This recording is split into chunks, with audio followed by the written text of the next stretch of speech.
What's going on, guys?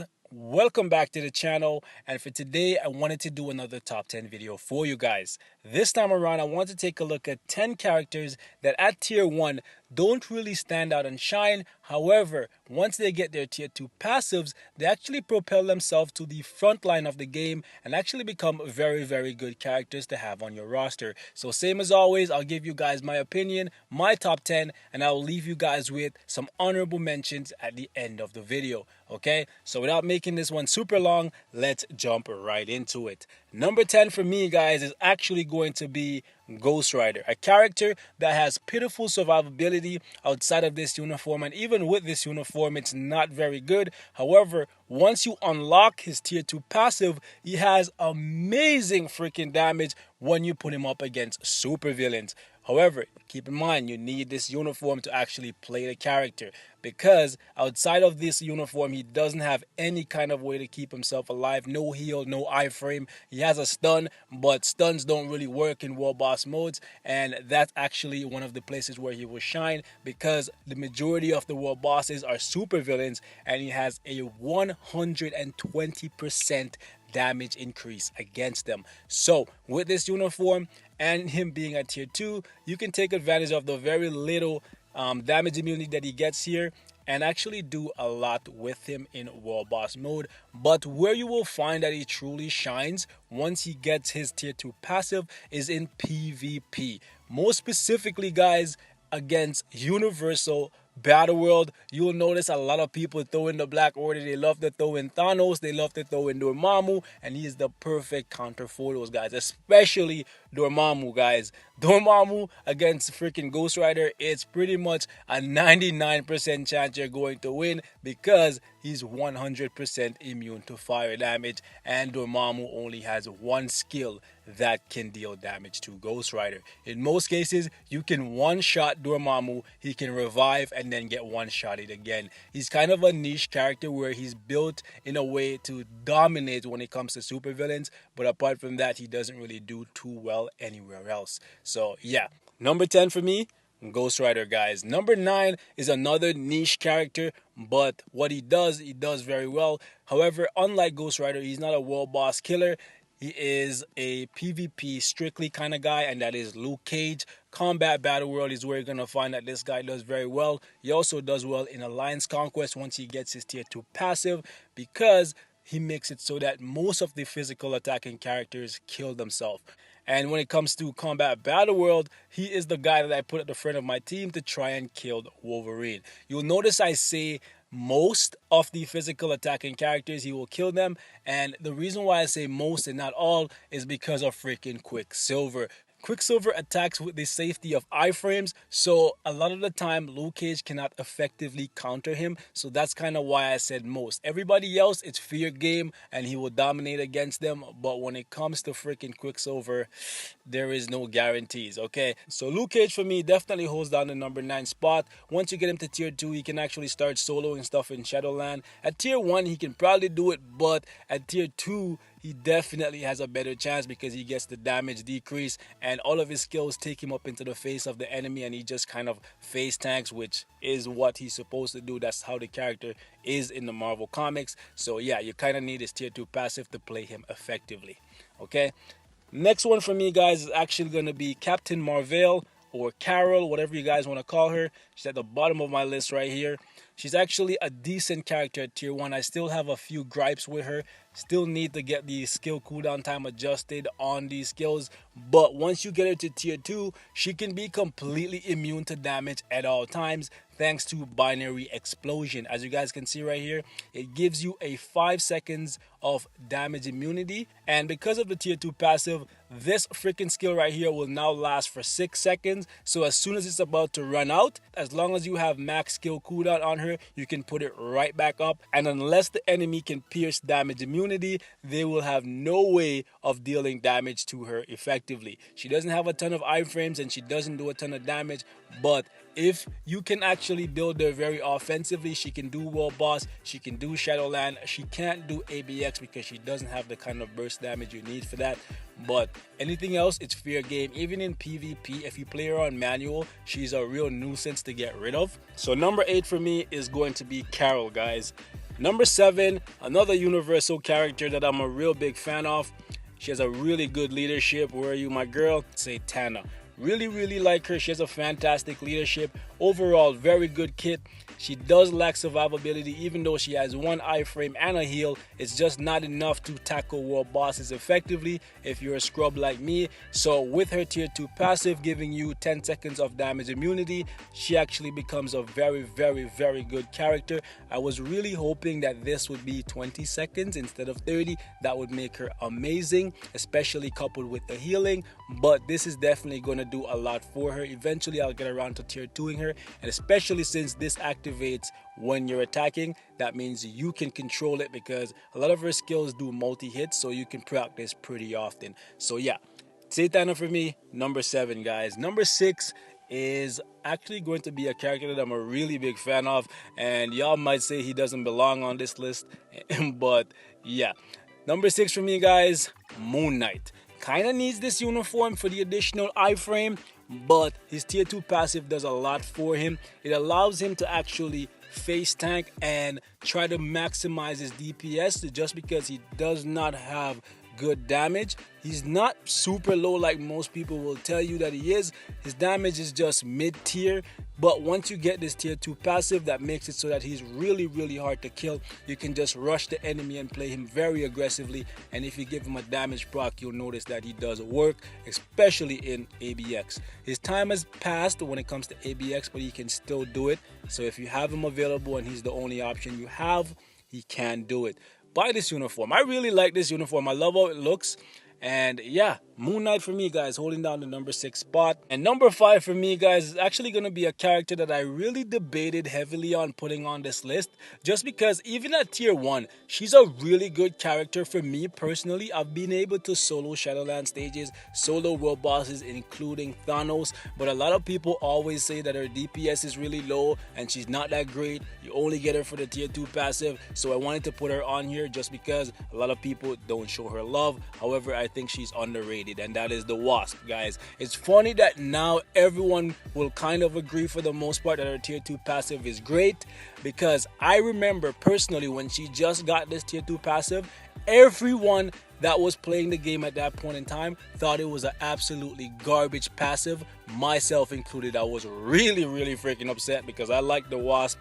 And when I saw this, I was really upset. But keep in mind that this was prior to Doctor Strange and crowd control being as big a thing as it is now. So it's crazy to look back and see just how much the game has changed since she got this freaking passive. It's crazy, guys. It's gotten to the point where even Netmarble have to acknowledge that she is the perfect counter for Doctor Strange, and they put that in her little bio/character uses tip. It's crazy to think, guys. It's crazy.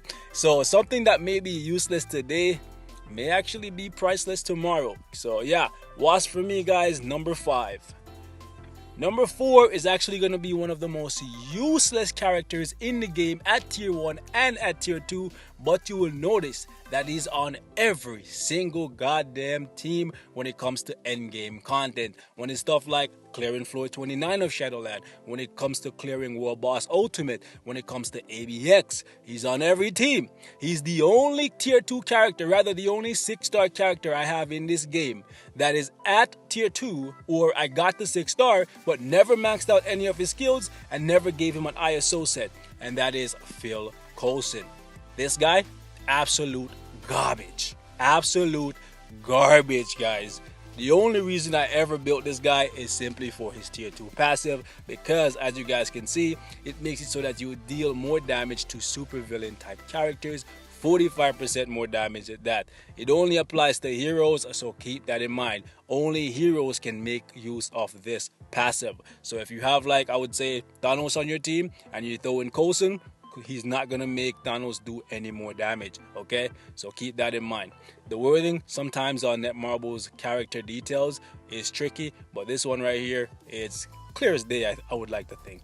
So yeah, Coulson, completely useless as a character. As you guys can see, if you've been following me for a little while, you know that if I like a character and I feel like a character is good, I will max out all their skills regardless of whether or not I will go broke in the process. And just to show you guys that I'm not really kidding, I wrote an ISO set for him when I was building him, and I got halfway through it and I was just like, even giving this guy a defensive ISO set is not going to do anything for him. But yeah, maybe I'll try him out in Shadowland and I'll find something for him to do. But in my opinion, Coulson is an absolutely useless character. And to be honest, he's exactly what he is in the Marvel Universe. He's there for moral support, and that's about it. Okay, so number 4 for me, Phil Coulson, guys. Number 3 is a new character that we just got to the game that I can't wait to tier 2 and share with you guys. Because like I said when I reviewed him, he's complete garbage at tier 1 in terms of his survivability. However, he has great damage. And this guy right here, Skurge, the Executioner. Very, very good damage at tier 1. Absolutely atrocious freaking survivability. At least for me, guys. I'm not hating on the character. I'm just saying his survivability when being played by an average Joe like me is terrible. Okay? Terrible, terrible, terrible, terrible. But he can get the job done. That there is no debating that, guys. There is no debating that if you have the skill to play him, he can clear some stuff in Shadowland. I will show that to you guys.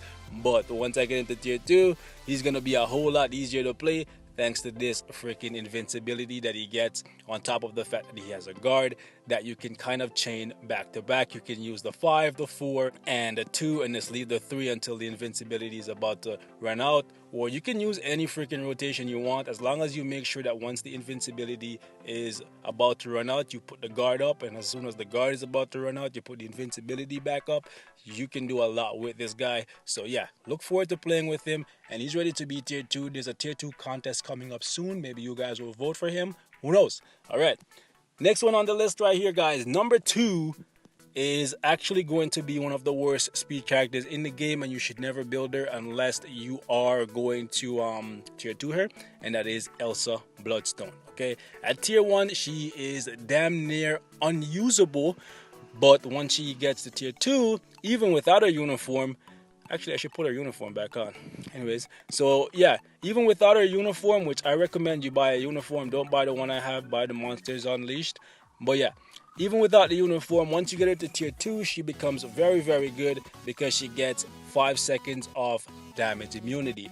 When used effectively, you can actually stay in a state where you're completely immune to damage if you use something like, I would say, 5, 3, 2, 1, and then use the 4, and then right back into the 5. You can solo pretty much any world boss without ever getting touched if you have the skill and you have max skill cooldown. I've done it, and I'm a scrub, so you can do it too. Okay, so yeah, Elsa Bloodstone, really good damage. She can do ABX, she can do Shadowland, she can do it all once you get her to tier 2. Since she's a speed type, don't expect her to have like spectacular out of the water DPS, but she's definitely one of the best speed characters currently available to us. Number 2, Elsa Bloodstone. Number 1, guys, is actually gonna be one of my favorite characters in the Marvel freaking universe. Blackagar Boltagon, the Silent King, aka Black Bolt. Okay, he is better than Elsa at tier 1, but he's very similar to her. Why I say that is because at tier 1, Black Bolt can beat world bosses if you have the skill and the know-how to play him. He can do Shadowland stages. Elsa cannot. However, he's very similar to her in the fact that at tier 2, he gets 5 seconds of damage immunity on his 5 skill, same as Elsa.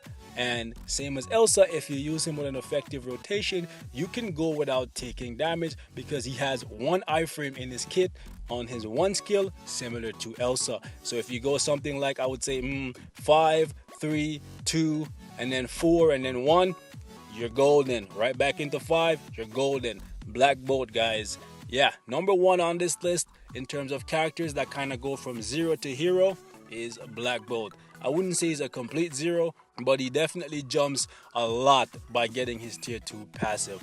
Another character that I've been slacking on getting to tier 2. Maybe you guys will vote for him. Who knows? Tier 2 contest coming soon, boys. Alright, now as for the honorable mentions, guys, let's go ahead and take a look at those. And I'm gonna have to throw my boy Miles Morales on here, a character that I really want to get a freaking rework or a slight adjustment. He's decent as a character at tier 1, however, he just has some really awkward iframes, so it's really hard to play him without taking damage, so I don't use him very much, and it really pains me because I like Miles. However, once he gets his tier 2 passive, it's very similar to Ghost Rider. As you guys can see, he deals more damage to supervillains. That's huge. If you have him and Ghost Rider on a team and you go up against a team of supervillains, even though those guys, Miles and freaking Ghost Rider, don't have good survivability, chances are they're probably gonna kill those freaking Black Order characters before they have a chance to kill them. So yeah, definitely one that if you like, you can tier 2 him, but I would say hold out until he gets a uniform. Gwen got a uniform, so hopefully Miles will get one too.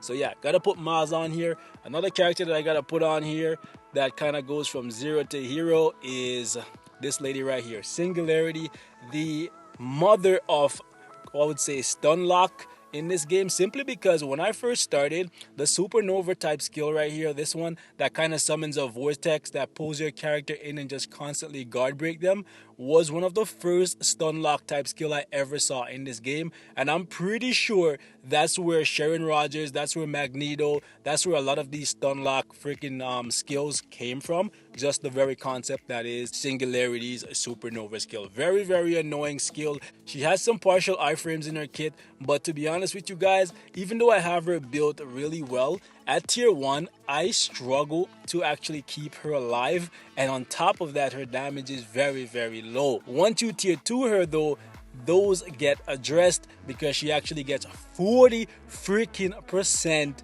guaranteed dodge, the highest guaranteed dodge in the game. On top of that, she gets 40% increase to her damage and her bonus damage.